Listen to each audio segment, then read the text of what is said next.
Hello friends, welcome to Amiya vlog. எல்லோரும் எப்படி இருக்கீங்க? இன்றைக்கி நம்ம இந்த வீடியோவில் பொட்டேட்டோ வச்சு ரொம்பவே கிறிஸ்பியான சீஸ் போண்டா தான் செய்ய போகிறோம். உள்ளே நல்லா சீஸியாக, வெளியில் நல்லா கிறிஸ்பியாக, பார்க்கவே சூப்பராக இருக்குல்ல. ஆஹா, ஒரு பைட்டு வச்சிங்கன்னா செம்ம சூப்பராக இருக்குது. ஒன் டைம் செஞ்சு பார்த்தீங்கன்னா அடிக்கடி இதை செஞ்சு பார்ப்பீங்க. உங்கள் குழந்தைங்களுக்கும் ரொம்பவே ஃபேவரட் ஆகிடும். வாங்க உடனே எப்படி செய்கிறதுன்னு பார்த்துடலாம். அதுக்கு நான் வேக வச்சு ஒரு 3 உருளைக்கிழங்கு எடுத்துருக்கிறேன், 3 வெங்காயம் எடுத்துருக்கிறேன், 3 பச்சை மிளகாய், அப்புறம் கொஞ்சோண்டு மல்லி இலைகள் எடுத்துருக்கிறேன், அப்புறம் சீஸ் எடுத்துருக்கிறேன், அப்புறம் கடல மாவு இருக்கு இல்லையா, அது 1 கப் அளவுக்கு நான் எடுத்துருக்கிறேன். அது எல்லாத்தையும் நம்ம நல்லா ஃபைனாக சாப் பண்ணியாச்சு. சாப் பண்ணி எடுத்ததுக்கு பிறகு அந்த சீஸ் நம்ம அந்த பேக்கெட்டில் 3ல் 1 பங்கு எடுத்தால் போதும். அந்த சீஸ் நாங்கள் எப்படி கேட்கணுன்னா மொசரல்லா சீஸ்ன்னு கேட்கணும். கீழே ஸ்பெல்லிங் கூட கொடுத்துருக்குறேன். இது எல்லா சூப்பர் மார்க்கெட்லேயும் அவைலபிளாக இருக்கும். பாருங்கள், இந்த அளவுக்கு தான் நான் அதில் எடுத்துருக்கிறேன். ரொம்ப அதிகமாக எடுக்கணும் அவசியம் இல்லை, இந்த அளவுக்கு எடுத்தால் போதும். எடுத்து வச்சு இந்த சீஸ் எல்லாத்தையும் நான் கிரேட் பண்ணி எடுத்துக்கிட்டேன். பாருங்கள், இந்த மாதிரி ஃபுல்லாக நம்ம எடுத்துக்கலாம் துருவி.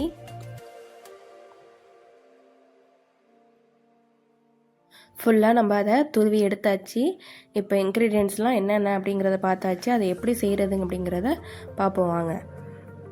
அதுக்கு ஃபஸ்ட்டு நம்ம இந்த உள்ள ஸ்டஃபிங்ஸ் ரெடி பண்ணிடலாம். அதுக்கு ஒரு பேனில் ஒரு 3 டீஸ்பூன் அளவுக்கு ஆயில் ஆட் பண்ணிக்கோங்க. கொஞ்சோண்டு அதில் ஜீரகம் ஆட் பண்ணிக்கோங்க. நான் 1 டீஸ்பூன் அளவுக்கு அதில் ஜீரகம் எடுத்துருக்கேன். அது கூடவே நம்ம சாப் பண்ணி வச்சுருந்த அந்த 3 வெங்காயம், அப்புறம் பச்சை மிளகாய் எல்லாத்தையும் நம்ம இதில் ஆட் பண்ணி அந்த எண்ணெயில் வதக்கிக்கலாம்.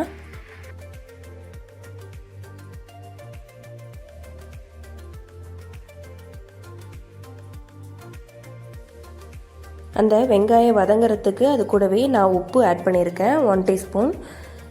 அதையும் சேர்த்து நல்லா அதோட மிக்ஸ் பண்ணி விட்டுக்கோங்க. அப்போ தான் சீக்கிரம் அந்த வெங்காயம் வதங்கி வரும்.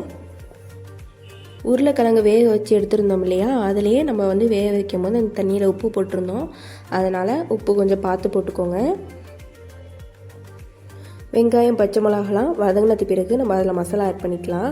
அதுக்கு நான் ஃபஸ்ட்டு மிளகாய்த்தூள் 1/2 டீஸ்பூன், மஞ்சள்தூள் 1/2 டீஸ்பூன், கரம் மசாலா 1/2 டீஸ்பூன் சேர்த்துருக்கேன்.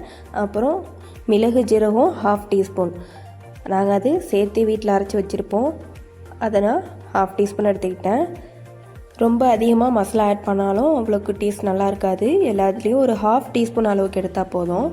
எடுத்துகிட்டு எல்லா மசாலாவையும் ஆட் பண்ணது பிறகு நல்லா அந்த மசாலாவோட மிக்ஸ் பண்ணி விட்டுக்கோங்க. எண்ணெயில் நல்லா அந்த மசாலா வதங்கணும்.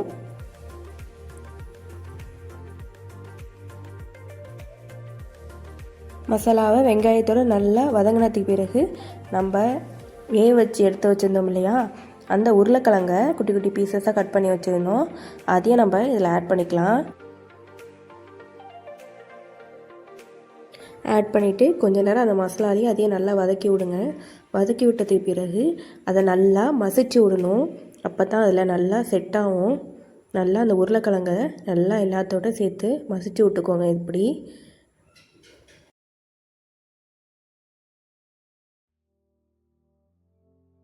மசாலாவோட சேர்த்து நல்லா அந்த உருளைக்கிழங்கையும் மசிச்சு விட்டது பிறகு நம்ம எடுத்து வச்சுருந்த மல்லி இலைகளையும் அதில் ஆட் பண்ணி அதையும் நல்லா மிக்ஸ் பண்ணி விட்டுக்கோங்க.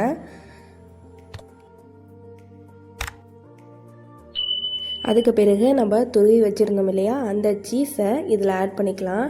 அதை அடுப்பை ஆஃப் பண்ணிவிட்டு நீங்கள் ஆட் பண்ணால் போதும். அந்த ஹீட்லேயே அது நல்லா அப்படி மெல்ட் ஆகி அழகாக அதோட ஜெல்லாகிடும். பாருங்கள், நான் ஃப்ளேமை ஃபுல்லாக ஆஃப் பண்ணிவிட்டு தான் அந்த சீஸை ஆட் பண்ணியிருக்கேன். ஆட் பண்ணிவிட்டு இப்படி கொஞ்சம் நல்லா மிக்ஸ் பண்ணி விட்டுக்கோங்க. பாருங்கள் எப்படி அது நல்லா கரைஞ்சி எப்படி வருதுன்னு.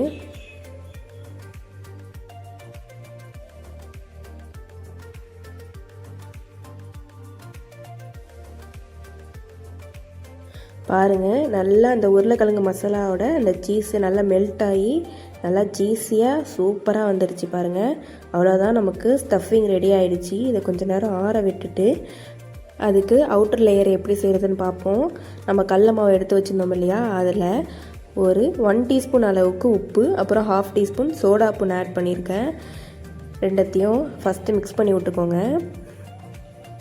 மிக்ஸ் பண்ணி விட்டுட்டு கொஞ்சம் கொஞ்சமாக தண்ணி ஊற்றி அதை நல்லா கலந்து விட்டுக்கோங்க. ரொம்பவும் தண்ணி போல் ஆகிட்டாக்கா அந்த இதில் ஒட்டாது, அப்படியே கரைஞ்சி ஓடிடும்.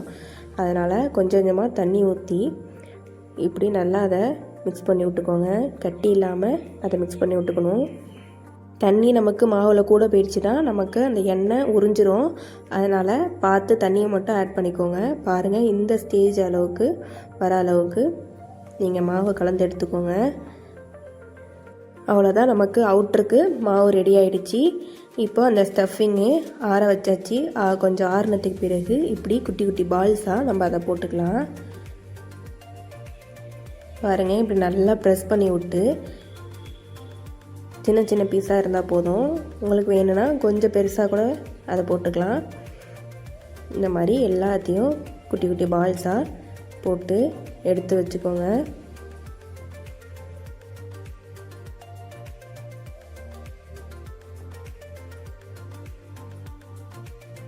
நம்ம எடுத்த அளவுக்கு ஒரு 15 பால்ஸ் வர அளவுக்கு எனக்கு அது வந்துச்சு.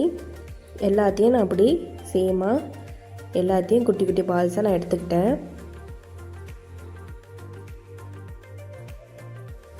அவ்வளோதான், நமக்கு ஸ்டஃபிங் இருக்கிற அளவுக்கு எல்லாத்தையும் நம்ம பால்ஸ் போட்டு எடுத்தாச்சு. நம்ம ஸ்டஃபிங்கை ரெடி பண்ணியாச்சு, அவுட்ருக்கு அந்த மாவையும் ரெடி பண்ணியாச்சு. இப்போ இது எப்படி நம்ம சுட்டு எடுக்கலாம் அப்படிங்கிறத பார்ப்போம். அந்த மாவில் இப்படி அந்த பால்ஸை நல்லா அப்படி முக்கி ஒரு பால்ஸாக அப்படி போட்டு போட்டு முக்கி எடுத்து அதை எண்ணெயில் போட்டுடுங்க. எண்ணெய் நல்லா சூடு வந்தது பிறகு தான் போடணும். எண்ணெய் நல்லா சூடு வந்தது பிறகு ஒரு மீடியம் ஃப்ளேமுக்கு குறைச்சி வச்சுட்டு அப்புறம் போடுங்க, இல்லைன்னா அதை டக்குன்னு கரிஞ்சிடும்.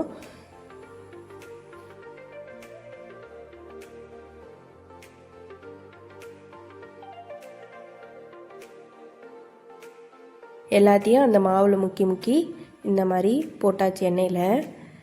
அது நல்லா வெந்து வரணும், அது வரைக்கும் வெயிட் பண்ணுங்கள். அது நல்லா கோல்டன் ப்ரௌன் கலர் வர அளவுக்கு வரும்போது தான் அதை நல்லா திருப்பி போடணும். நம்ம திருப்பி போடும்போது கொஞ்சம் பொறுமையாக தான் அதை ஹேண்டில் பண்ணணும், இல்லைனா டக்குன்னு அது உடஞ்சிரும். அதுபோல் இந்த பக்கம் அந்த பக்கம்னு திருப்பி போட்டுக்கிட்டே இருக்கக்கூடாது. ஒரு பக்கம் நல்லா செவந்து வந்தது பிறகு தான் அடுத்த சைடு திருப்பி போடணும். பாருங்கள், இந்த கலருக்கு வர அளவுக்கு வந்தது பிறகு தான் அடுத்து நான் திருப்பி போட்டிருக்கேன். கலர் எவ்வளோ சூப்பராக வந்திருக்கு பாருங்கள். உள்ளே நமக்கு சீஸ் இருக்கிறதுனால அது அப்படி நல்லா மெல்ட் ஆகி வெளியில் அவுட்டர் லேயர் என்னன்னா கிறிஸ்பி ஆகிடும். வெளியே நமக்கு கடல மாவு தான் நார்மலாக நம்ம பஜ்ஜி சுடும் போதெல்லாம் அவ்வளோக்கு கிறிஸ்பினஸ்லாம் இருக்காது. இது உள்ள சீஸ் இருக்கிறதுனால அப்படியே மெல்ட் ஆகி வெளியில் உள்ள லேயர் வந்து செம்ம கிறிஸ்பியாக ரொம்பவே சூப்பராக இருந்துச்சு. பாருங்கள், எல்லா சைடும் இந்த கலர் வந்தது பிறகு தான் நான் அதை எடுத்துருக்கிறேன். பாருங்கள், கொஞ்சம் கூட எண்ணெய் குடிக்காமல் எவ்வளோ சூப்பராக வந்திருக்குன்னு. அப்படியே ஒவ்வொரு பால்ஸையும் நம்ம தனியாக பிளேட்டில் எடுத்து வச்சுக்கலாம். ஸ்கூல் போயிட்டு பிள்ளைங்க வீட்டுக்கு வரும்போது அம்மா இன்றைக்கி என்னம்மா ஸ்நாக்ஸுன்னு தான் ஓடி வருவாங்க. அப்போதைக்கு இந்த மாதிரி ஒரு ஈவினிங் ஸ்நாக்ஸ் எடுத்து செஞ்சு கொடுங்க, ரொம்பவே லைக் பண்ணி சாப்பிடுவாங்க. அதுபோல் உங்கள் வீட்டுக்கு யாராவது கெஸ்ட்டு வந்தால் இந்த மாதிரி ஒரு ஸ்நாக்ஸை செஞ்சு அசத்துங்க. உங்கள் வீட்டில் சாப்பிட்ட இந்த டிஷ்ஷை மறக்கவே மாட்டாங்க. அவ்வளோ சூப்பராக இருந்துச்சுன்னு சொல்கிற அளவுக்கு அவங்க ஞாபகத்திலே இருக்கும். வீட்டில் இதை கண்டிப்பாக ட்ரை பண்ணி பாருங்கள் எவ்வளோ அழகாக எல்லா கலரு சூப்பராக வந்திருக்கு. எந்த வித ஃபுட் கலர் எதையுமே ஆட் பண்ணல, சூப்பராக வந்திருக்கு பாருங்கள். இந்த வித ஆயிலும் உறிஞ்சாமல் எப்படி அது கிறிஸ்பியாக வந்திருக்குன்னு உங்களுக்கு பார்க்கும் போதே தெரியும். அதை நான் எப்படி உடச்சி காட்டியிருக்கேன் பாருங்கள், எவ்வளோ சூப்பராக இருக்குது பாருங்கள். ரைனி சீசன்லலாம் நம்ம வந்து சுட சுட ஏதாவது சாப்பிட்ணுன்னு நம்ம விரும்புவோம். இந்த மாதிரி இது போல் சீஸ் போண்டா செஞ்சு மழையை ரசிச்சிக்கிட்டே சாப்பிட்லாம். வீட்டில் ட்ரை பண்ணி பார்த்துட்டு எப்படி இருந்துச்சுன்னு கமெண்ட் பண்ணுங்கள். இந்த வீடியோ உங்களுக்கு பிடிச்சிருந்துச்சுன்னா லைக் பண்ணிக்கோங்க, சப்ஸ்கிரைப் பண்ணிக்கோங்க, மற்றவங்களுக்கும் ஷேர் பண்ணி மற்றவங்களுக்கும் யூஸ் ஆகும். இது போல் நிறைய ரெசிபி நம்ம சேனலில் அப்லோட் பண்ணியிருக்கோம், அதையும் செக் பண்ணி பாருங்கள். நெக்ஸ்ட் வீடியோவில் சந்திக்கலாம். ஓகே, தேங்க்யூ ஃபார் வாட்சிங்.